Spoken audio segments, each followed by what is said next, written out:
Hi, and welcome to another one of my guitar instructional videos. We're going to go back to the acoustic guitar, and I want to teach you an instrumental by Reverend Gary Davis. This is another great Gary Davis instrumental.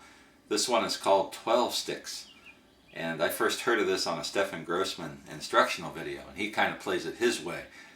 And then I heard the Reverend Gary Davis, one of the Reverend Gary Davis recordings, and I really fell in love with this song and tried to figure it out note for note from the recording, and I think I'm pretty darn close. So I'm going to show you what I've got here, and then you can listen to his recordings. Now, he plays the song differently every time, and that's one of the neat things about these country blues guys. When they would play a song, they'd never play it the same way twice, and so every time you got a different take on it, different approach, and you can learn all the licks and combine them and make your own. That's kind of what I try to do. But this is based on a Gary Davis recording. I'm not sure the CD I got this from. I downloaded it off of Amazon.com. It's played in the key of G. And let me just play the first part of the song. We'll just go through it part by part, phrase by phrase. Starts out like this.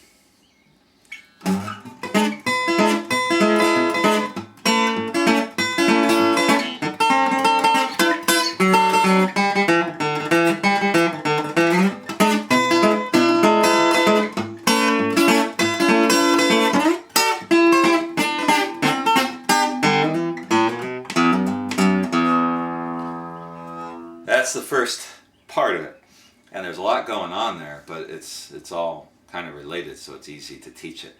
Starts out playing with this chord, which is it's an E7th. And if you haven't done any Gary Davis stuff or much country blues stuff, this is a very common chord shape. Now in electric blues, you hear Magic Sam use this quite a bit, and also like in the guitar players behind Little Walter and Sonny Boy and some others. Got my first finger on the 7th fret of the first string. Got my pinky on the 7th fret of the first string. My first finger on the 2nd fret of the 5th string, and then I've got my second finger on the 6th fret of the 4th string, and my ring finger on the 7th fret of the 3rd string. And then my thumb, you got to use your thumb, you're going to wrap it around the 6th and 5th strings at the 7th fret, because you're going to have an alternating bass. The alternating bass is a 6-4, 6th string, 4th string. So he starts out. Sometimes I started off by sliding into it, kind of like a Merle Travis. That's the first part. It's just real simple. He's just thumping on that bass and then using his first finger to pick out the melody, mostly on the 1st and 2nd strings. Then he goes to an A. It's kind of like an A add 9. What he's doing is playing the F shape with his first finger barring the 1st and 2nd strings at the 5th fret, second finger on the 6th fret of the 3rd string, ring finger on the 7th fret of the 4th string, and then his pinky comes down on the 7th fret of the 1st string. That's an add 9, A add 9. And then his thumb is going to get the 5th fret of the 6th string. There's your bass. Again, you have a alternating bass 6-4, and again he's just playing that while thumping the bass. So it starts out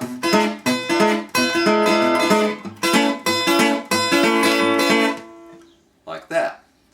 So that's the first part, and then he goes to that same chord shape, which is now a D7. Now this part, I'm not sure exactly what he's doing. Maybe you can figure it out. Sounds like he's doing something like this. And he's playing this. Sounds like he's just hitting maybe the bass, the 6th string, which is fretted with my thumb at the 5th fret. And then he's doing one of these rolls, which is kind of a Gary Davis trademark. If you haven't done these before, So I'm picking the first string, second string, third string, and then doing it again with my index finger, thumb, index finger. It's a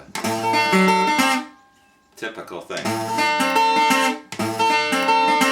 So I get the bass with the thumb. Actually, I'm getting the first and the second string with my first finger. And then the thumb gets the third string. And I just do it again.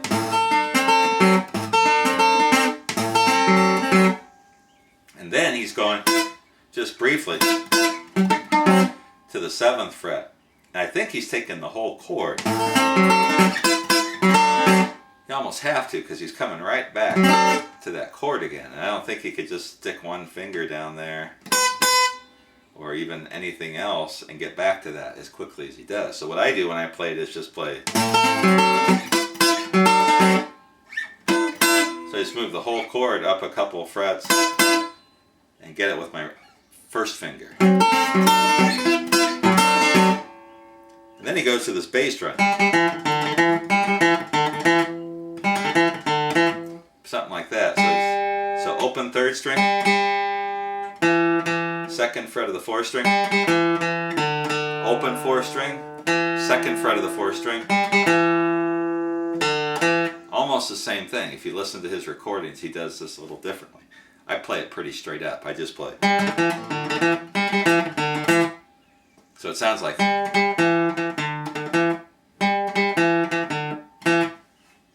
You can mix that up rhythmically. So that whole first part, let's go through that.